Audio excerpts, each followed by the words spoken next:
The way in which America handles agriculture has changed in the past century. In the middle of the 1900s, corporations began to take control of farms and regulate everything that was grown and produced. Companies like Monsanto and Cargill grew in power more and more, exploiting agriculture in order to make as much money as possible. As of 2013, 282 million acres of farmland worldwide used seeds copyrighted by Monsanto. About 80% of the enormous worldwide market for corn uses Monsanto's genetically modified seeds. Companies like Monsanto have not always existed. The most common way to get food used to be through local farms and businesses. People bought local food because it was the only option. The easiest food for grocery stores to get was food that was grown locally, rather than food that had been shipped across the country. Nationally incorporated food infrastructure did not exist. Now, farms are pushing back against the vice-like grip the huge corporations have on food and agriculture. In Vermont especially, Americans are starting to return to the way agriculture was handled in the past, before it was possible to ship food across long distances. This movement is called the locavore movement, in which people buy foods from local sources, such as farmers markets, CSAs, and co-ops.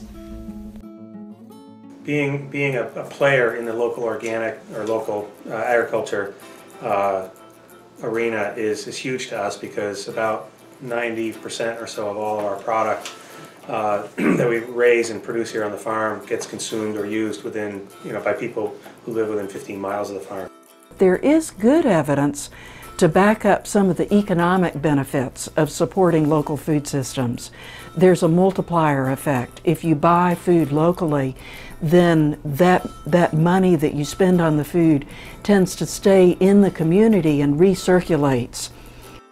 Vibrant local economy. That's a lot of millions of dollars going out back into the economy that in a conventional grocery store, a chain grocery store, a lot of those dollars are leaving the community.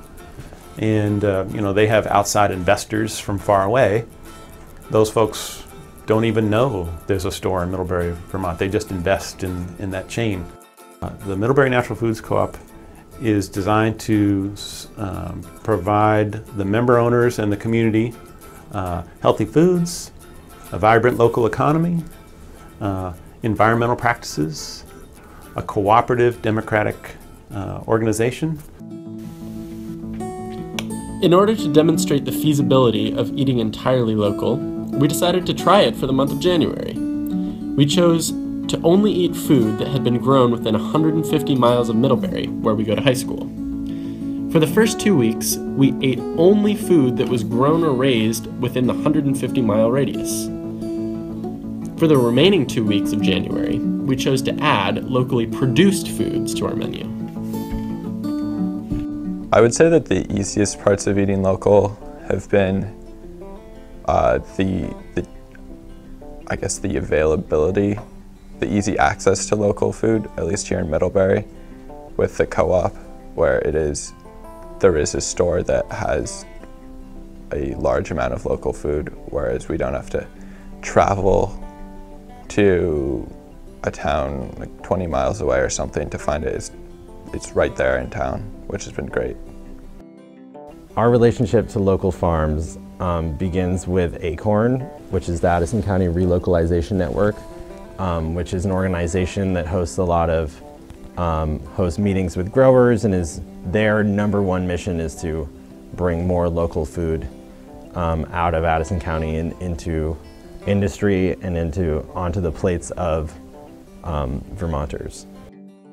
The easiest part about eating local is we live in a very agricultural area where there's plenty of farms that are either producing crops now or they still have crops that store really well from the summer season.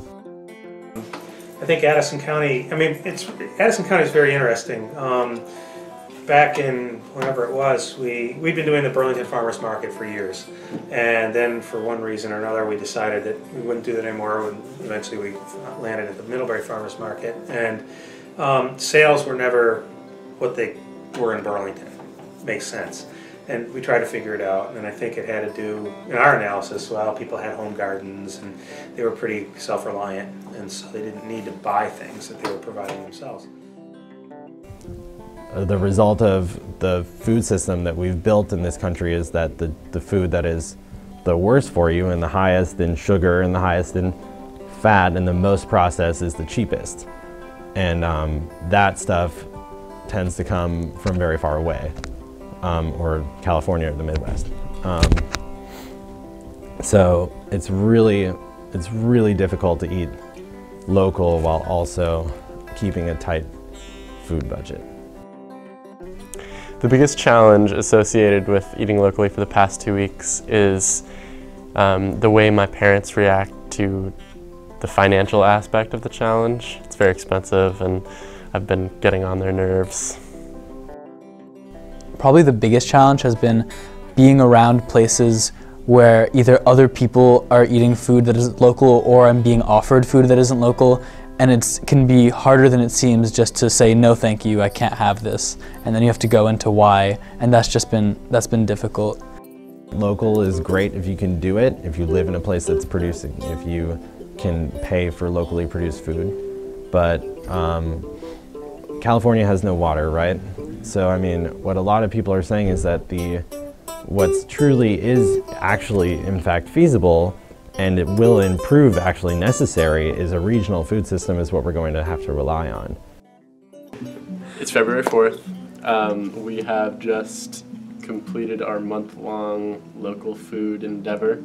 I would encourage everybody to try this, maybe just for a week or something, but just to get a better sense of the food that is produced around you and what your local agricultural scene is, because yeah, definitely, and it's just like going in and seeing like, wow, there is this food that is produced locally, and I'm helping these people by buying it, and maybe I'm not doing it 365 days a year. Maybe I'm only buying my kale locally, but that's still something. That's still a little boost to the farmers. I would say feasible to eat like 80% local, but going the extra 20% to get everything local is kind of what makes it a lot harder.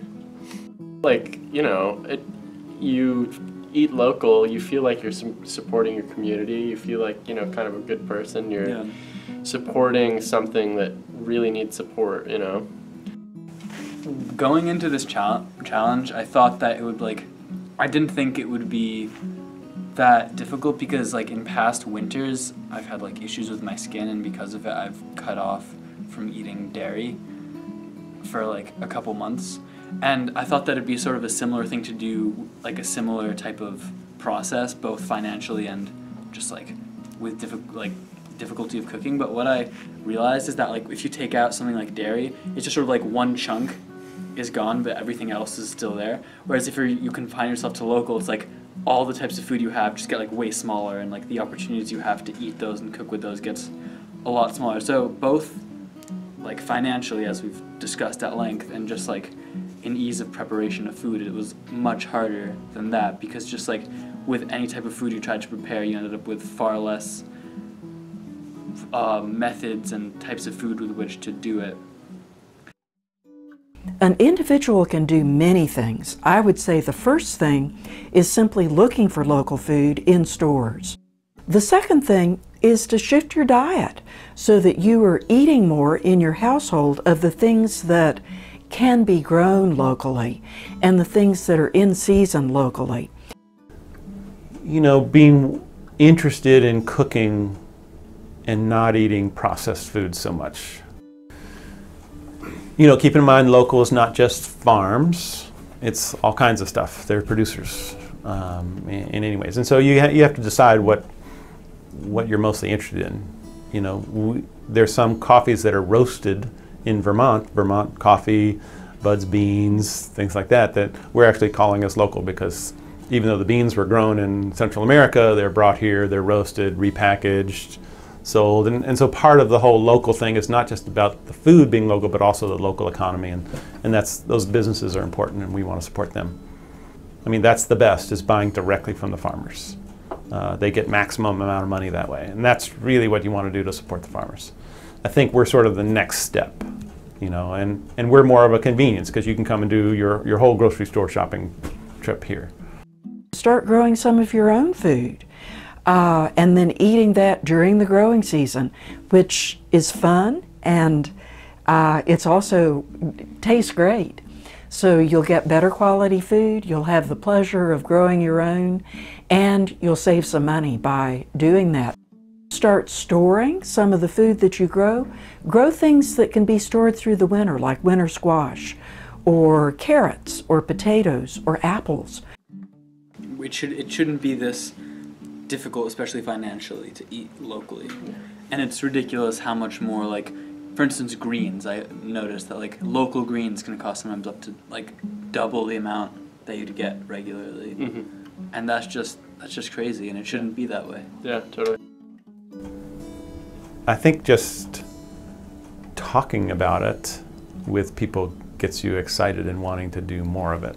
So when you have, you'll have a dinner party or something like that, and you say, well, let's just, maybe it's potluck or something, and say, let's just do it local and see what that would be. It's amazing how fun that can be, especially now that you can get wine and beer locally. But you know, you can eat extremely well locally.